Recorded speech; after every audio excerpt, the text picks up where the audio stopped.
आज आपल्याला डिमेरिट्स पाहिजेत. Demerits of Mendeleev's periodic table. काल आपण पाहिलं होतं merits of Mendeleev's periodic table. ठीक आहे. तर डिमेरिट्समध्ये आपल्याला काही 3 ते 4 डिमेरिट्स बघायचे. आता डिमेरिट्स म्हणजे काय तुम्हाला सांगितलं होतं, अनुपयुक्तता म्हणजे एक डिसएडव्हान्टेजेस म्हणायचं याला. डिमेरिट्स ऑफ मेंडेलिव्ह पेरियोडिक टेबल की त्या टेबलमध्ये काय डिसएडव्हान्टेज होते किंवा काय प्रॉब्लेम होते ते आपल्याला पाहिजे. ठीक आहे. तर सगळ्यात पहिलं डिमेरिट आहे नंबर 1चं, नीट लक्ष द्या. The atomic mass of cobalt and nickel is the same.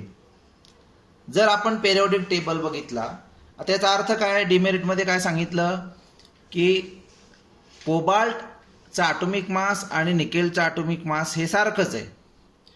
आता तुम्हाला माहिती आहे की पेरियोडिक टेबलमध्ये जे एलिमेंटची रचना किंवा मांडणी केलेली आहे, अरेंजमेंट केलेली आहे, ती कशाप्रमाणे केली आहे, त्यांच्या ॲटॉमिक मासच्या चढत्या क्रमाने, म्हणजे increasing order of their atomic masses. बरोबर. पण जर असे काही एलिमेंट आले की त्यांचे बाबा ॲटॉमिक मास सेमच आहे, तर त्यांच्यासाठी त्यांनी काही सेपरेट रचना त्या ठिकाणी केली नाही. मग काय केलं त्यांनी, जर असे एलिमेंट असतील की त्यांचे ॲटॉमिक मास सेम आहेत, मग त्यांना काय केलं त्यांनी, त्या दोन्ही एलिमेंटला मग एकाच बॉक्समध्ये स्थान दिलं, एकाच बॉक्समध्ये. बरोबर ना. म्हणजे त्याला त्याच्यासाठी वेगवेगळे सेपरेट बॉक्स मांडले नाहीत.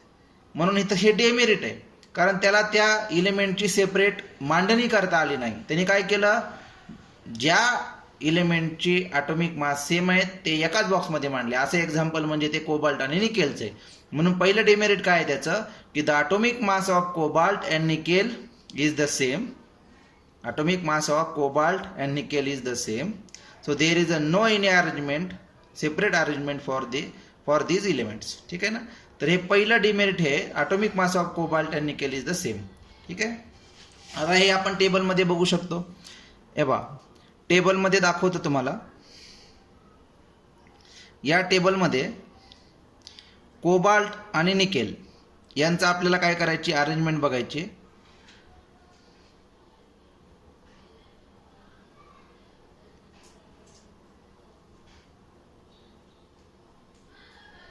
तेव्हा निकेल, कोबाल्ट आणि आणखी पण आहे, निकेलचं किती आहे 59 आहे आणि कोबाल्टचं पण किती आहे 59 आहे. म्हणजे एकाच बॉक्समध्ये काय केलं आहे, हे दोन्ही एलिमेंट ठेवले. ठीक आहे ना. याच्यासाठी सेपरेट अरेंजमेंट नाही आहे. तर ही डेमेरिट आहे. हे याचं काय झालं, डिमेरिट आहे. असंच एक्झाम्पल खाली जर बघितलं तरी हे रुडियम आणि रोडियम म्हणजे RU आणि RH यांच्यासाठी पण, याचं पण 104 ॲटॉमिक मास आहे, याचं पण 104 ॲटॉमिक मास आहे.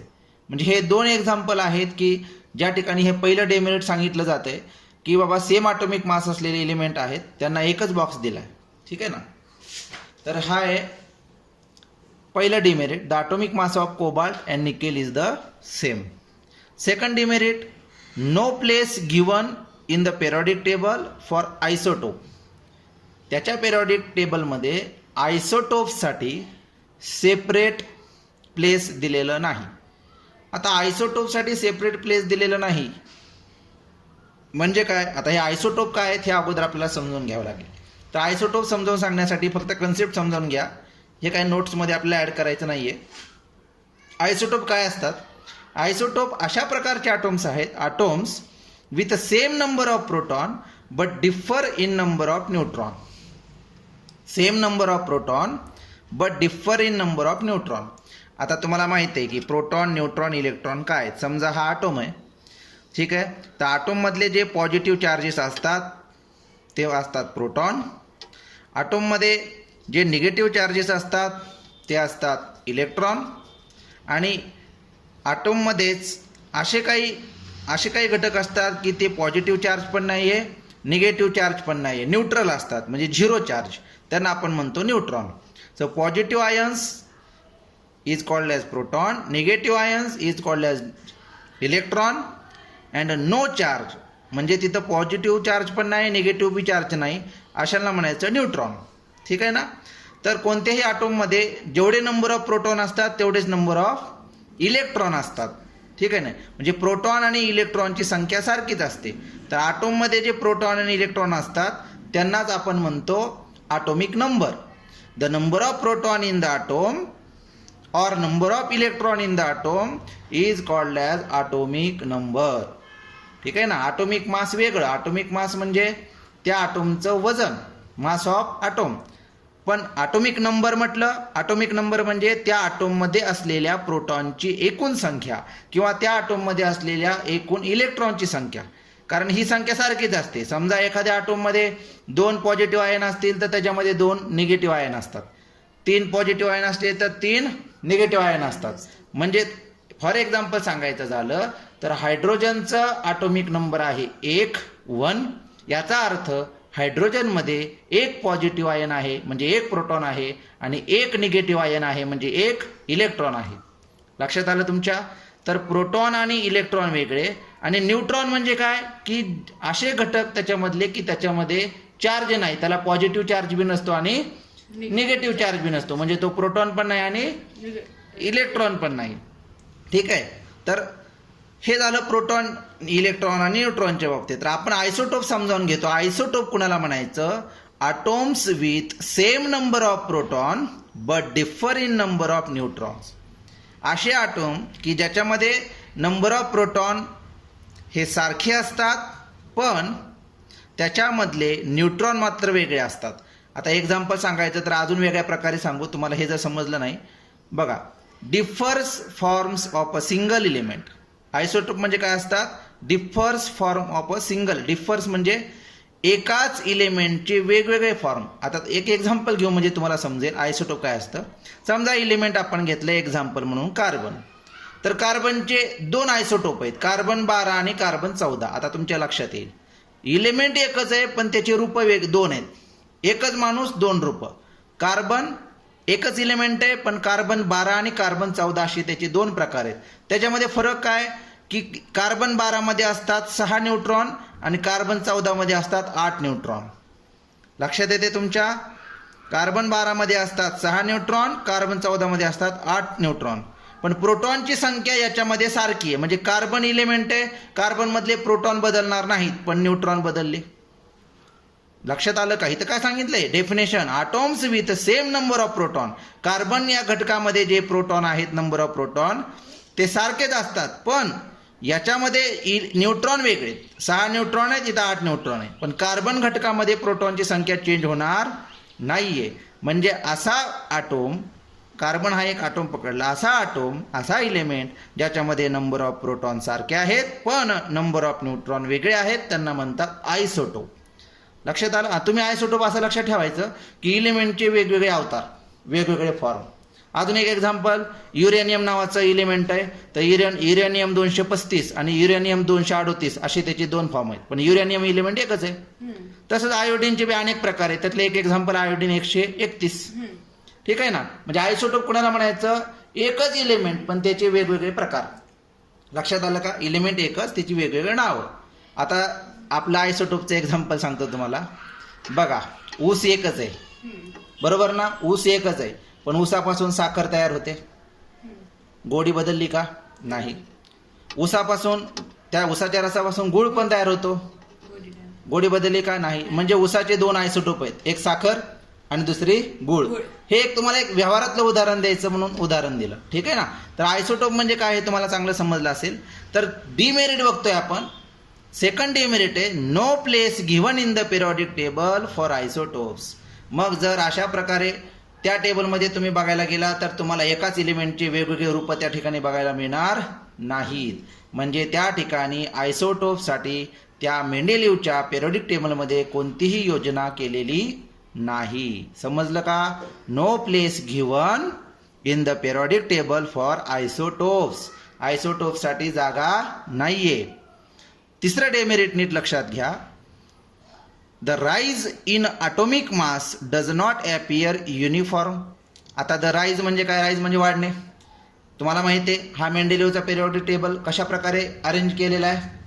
In order of increasing order of atomic mass. म्हणजे ॲटॉमिक मासच्या चढत्या क्रमाने.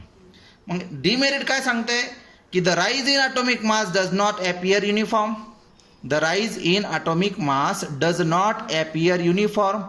या ॲटॉमिक मासच्या चढत्या क्रमामध्ये युनिफॉर्मिटी नाही आहे. युनिफॉर्मिटी म्हणजे काय? एक सरळपणा नाही आहे. एक सरळपणा म्हणजे काय? तुम्ही जर बघितलं टेबलमध्ये अजून तुम्हाला दाखवतो बघा. हायड्रोजनचं ॲटॉमिक मास आहे 1, लिथियमचं आहे 7, बेरियमचं 9.4, बोरॉनचं 11, कार्बनचं 12, नायट्रोजनचं 14, ऑक्सिजनचं 16, फ्लोरिनचं 19. आता पुढं वाढत चालले परत 23, 24, 27.3, 28. पण यांच्यामध्ये युनिफॉर्मिटी बघितली तर आपल्या बेच्या पाड्यासारखी नाही. 2चा फरक, बे एक बे, बे दोन्ही 4, बे त्रिक 6, बे चौक 8. बरोबर ना? बेचा पाडा म्हटला की 2चा फरक आहे, 3चा पाडा म्हटला की 3चा फरक आहे. पण इथं बघितलं की सिरियलच नाही आहे. म्हणजे ॲटॉमिक मास कसेही आहेत. अगोदर 1 आहे, त्याच्यानंतर डायरेक्ट वाढलं 7, परत डायरेक्ट काहीतरी फरक कितीचा आहे दोघांमध्ये? 8, 9, म्हणजे 2.4चा फरक. पुन्हा पुढं बघितलं यांच्यातला फरक बघायला गेलं तर इथं वेगळाच फरक येईल. पुन्हा इथं 1चा फरक आला, 11 नंतर 12ने वाढलं. म्हणजे युनिफॉर्मिटी नाही हो, युनिफॉर्मिटी नाही आहे. बरोबर? अनयुनिफॉर्म आहेत, युनिफॉर्म नाही आहेत. यांच्यामध्ये एक ठराविक फरक नाही आहे, म्हणजे हे युनिफॉर्म नाही आहेत. हे याचं डिमेरिट आहे. म्हणजे कशी अचानक इन्क्रीजिंग ऑर्डर आहे पण अचानक कितीनेही वाढलेत. आता इथं 78 आहे, डायरेक्ट 80 आलं, म्हणजे इथं 2चा फरक आहे. इथं 96 आहे तर पुढं डायरेक्ट वाढलं 100ने, म्हणजे कितीचा फरक आहे? 4चा. म्हणजे काही ठिकाणी 1चा फरक, काही ठिकाणी 2चा फरक, काही ठिकाणी पॉईंटचा फरक. म्हणजे युनिफॉर्मिटी ॲटॉमिक मासच्या चढत्या क्रमामध्ये नाही आहे. तर हे झालं त्याचं डिमेरिट. तर नीट समजावून घ्या. तिसरं डिमेरिट आहे the rise in atomic mass does not appear uniform. म्हणजे त्यांच्या चढत्या क्रमामध्ये ॲटॉमिक मासच्या युनिफॉर्मिटी नाही आहे. ठीक आहे. याच्यानंतर चौथा मुद्दा आहे, चौथं डिमेरिट. नीट समजावून घ्या. As per molecular formula of hydrogen H2. हायड्रोजनचा मॉलिक्युलर फॉर्म्युला काय आहे? H2 molecular formula. बरं का? हे आपल्याला पुढं बघायचं आहे डीपमध्ये. आता फक्त थोडंसं लक्ष द्या. As per molecular formula of hydrogen its position is related to group 7. Group 7. आता तुम्ही म्हणाल हे काय आहे? तर ग्रुप 7 जर आपण बघितला पेरियॉडिक टेबलमध्ये, हे पहा हा ग्रुप 7 आहे. ग्रुप 7 मधले ॲटॉम बघितले तर इथं Fe, ठीक आहे ना, सॉरी ग्रुप 7 मध्ये आहे फ्लोरीन, क्लोरीन, ठीक आहे ना. याच्यानंतर मॅग्नीज. तर हे फ्लोरीनचं क्लोरीनचं जर मॉलिक्युलर फॉर्म्युला बघितला तर आहे F2Cl2 मॉलिक्युलर फॉर्म्युला. हे ॲटॉम दिलेत फक्त इथं काय मॉलिक्युलर फॉर्म्युला दिलेला नाही. पण मॉलिक्युलर फॉर्म्युला यांचा जर ग्रुप 7 मध्ये बघितला तर काय असतो? F2 असतो, Cl2 असतो. आणि हायड्रोजनचा ग्रुप 1 मध्ये मॉलिक्युलर फॉर्म्युला बघितला, इथं दिलेला नाही आहे पण मी सांगतोय तुम्हाला, तो आहे H2. मग हे कुणाशी मिळते जुळते मॉलिक्युलर फॉर्म्युला? ग्रुप 7 मधल्या एलिमेंटशी. मॉलिक्युलर फॉर्म्युलाचं जर आपण दोघांचे मॉलिक्युलर फॉर्म्युले बघितले तर मॅच होते. इथं पण हायड्रोजनचे 2 आहेत H2 आणि इथं पण F2Cl2 असे 2-2च आहेत. मग मॉलिक्युलर फॉर्म्युलाप्रमाणे हायड्रोजनची पोझिशन कुठं पाहिजे? या ग्रुपमध्ये पाहिजे. कोणत्या? 7व्या ग्रुपमध्ये. पण हायड्रोजनची पोझिशन कोणत्या ठिकाणी आहे? ग्रुप 1 मध्ये. ग्रुप 1 मध्ये का? तर त्याच्या प्रॉपर्टीज प्रमाणे ग्रुप 1 मध्ये. पण मॉलिक्युलर फॉर्म्युल्याप्रमाणे कुठं पाहिजे हायड्रोजन? 7 मध्ये पाहिजे. तर या ठिकाणी कन्फ्युजन आहे. म्हणजे हायड्रोजनच्या पोझिशनच्या बाबतीत कन्फ्युजन आहे की तो 1 मध्ये पाहिजे का 7 मध्ये पाहिजे. कारण मॉलिक्युलर फॉर्म्युलाप्रमाणे तो मॅच होतो आणि बसतो कुठे? ग्रुप 7 मध्ये. पण प्रॉपर्टीज प्रमाणे बघितलं त्याच्या फिजिकल आणि केमिकल प्रॉपर्टीज ह्या ग्रुप 1 ला मॅच होतात. म्हणून तो मेंडेलिव्हने प्रॉपर्टीज प्रमाणे विचार केला आणि ग्रुप 1 मध्ये मांडला. पण त्यांनी याचा विचार नाही केला की बाबा मॉलिक्युलर फॉर्म्युला यांचा ग्रुप 7 बरोबर मॅच होतो. म्हणजे हायड्रोजनच्या पोझिशनच्या बाबतीत, त्याच्या लोकेशनच्या बाबतीत कन्फ्युजन आहे. कुठे? मेंडेलिव्हच्या या टेबलमध्ये. हे त्याचं डिमेरिट आहे. तर हेच आपण इथे समजावून सांगितले की as per molecular formula of hydrogen, molecular formula H2, its position is related to group 7 like fluorine and chlorine. म्हणजे मॉलिक्युलर फॉर्म्युल्याप्रमाणे हायड्रोजनची पोझिशन ही कुणाशी रिलेटेड आहे? ग्रुप 7 बरोबर. जसं की त्या ग्रुप 7 मध्ये काय आहेत? फ्लोरीन F2 आणि chlorine Cl2. But he cannot decided, he म्हणजे Mendeleev, he cannot decided the correct position of hydrogen. पण काय झालं, मेंडेलिव्हला त्या हायड्रोजनची करेक्ट पोझिशन त्याला डिफाईन करता आली नाही, डिसाईड करता आली नाही, ठरवता आली नाही, बरोबर. But he cannot decided the correct position of hydrogen in group first और ग्रुप 7. म्हणजे ग्रुप 1 मध्येच पाहिजे का ग्रुप 7 मध्ये हे त्याला डिसाईड करता आलं नाही. त्यांनी सरळ सरळ आपलं प्रॉपर्टीज प्रमाणे कशामध्ये मानून टाकलं, त्याला ग्रुप 1 मध्ये मानून टाकलं. तर हे कन्फ्युजन आहे. तर हे 4 डिमेरिट्स आहेत. परत एकदा लक्षात घ्या. पहिलं demerit, the atomic mass of cobalt and nickel is same. ठीक आहे. वाटल्यास मी इथे आणखी एक थोडीशी नोट लिहून देतो. The atomic mass of cobalt and nickel is the same.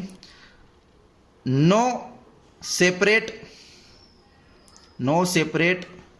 Locations किंवा पोझिशन म्हणू शकता अवेलेबल. ठीक आहे. The atomic mass of cobalt and nickel is the same. No separate location available म्हणजे त्या दोघांना वेगवेगळे बॉक्सेस दिलेले नाही, ते एकाच बॉक्समध्ये. Second demerit, no place given in the periodic table for isotope. Isotope जे आपण समजावून घेतले, एकच एलिमेंट त्याचे अनेक रूप, बरोबर ना. Carbon 14, carbon 12, carbon 16. तर असं वेगवेगळे प्रकार त्यांनी तिथं मांडलेले नाहीत, म्हणजे आयसोटोपसाठी सेपरेट जागा नाही आहे. तिसरं demerit, the rise in atomic mass does not appear uniform. Atomic मासचा जो चढता क्रम लावला आहे त्याच्यामध्ये युनिफॉर्मिटी नाही आहे, युनिफॉर्म नाही आहेत ते, कसाही फरक आहे तिथं. याच्यानंतर चौथं demerit, as per molecular formula of hydrogen its position is related to group 7 like fluorine and chlorine, but he cannot decide the correct position of hydrogen. तर he cannot decide the correct position of hydrogen हे त्याचं चौथं demerit आहे, की हायड्रोजनसाठी correct position define करता आली नाही. परत एकदा सांगतो, मॉलिक्युलर फॉर्म्युल्याप्रमाणे बघितलं तर हायड्रोजनचं लोकेशन हे 7व्या ग्रुपमध्ये पाहिजे मेंडेलिव्हच्या टेबलमध्ये. पण मेंडेलिव्हने काय केलं, प्रॉपर्टीज बघितल्या आणि प्रॉपर्टीज प्रमाणे त्याला ग्रुप 1 मध्ये त्याला स्थान दिलं. तर हे थोडं कन्फ्युजन आहे, म्हणून हे डिमेरिट आहे त्याचं. तर हे 4 डिमेरिट व्यवस्थित करा. काल आपण मेरिट्स बघितले, ठीक आहे ना. तर पेरियॉडिक टेबल मेंडेलिव्हचा जो आहे त्याचे मेरिट्स आणि डिमेरिट्स तुम्हाला चांगल्या प्रकारे करायचे, चांगला सराव करा, सायन्सच्या नोटबुकमध्ये व्यवस्थित प्रॅक्टिस करा. ठीक आहे. तर या ठिकाणी मेंडेलिव्हचा पार्ट फिनिश होतो. ठीक आहे. तर आपण काय काय बघितलं, चांगली प्रॅक्टिस करा. Dobereiner triad, Newland octave and Mendeleev's periodic table. ठीक आहे. हे तिन्ही टेबल ॲटॉमिक मासच्या चढत्या क्रमाने एलिमेंटची अरेंजमेंट केलेली आहे. म्हणजे त्या सगळ्यांमध्ये तिन्ही सायंटिस्टनी काय केलं आहे, महत्त्व कशाला दिलं आहे, ॲटॉमिक मासला. ओके.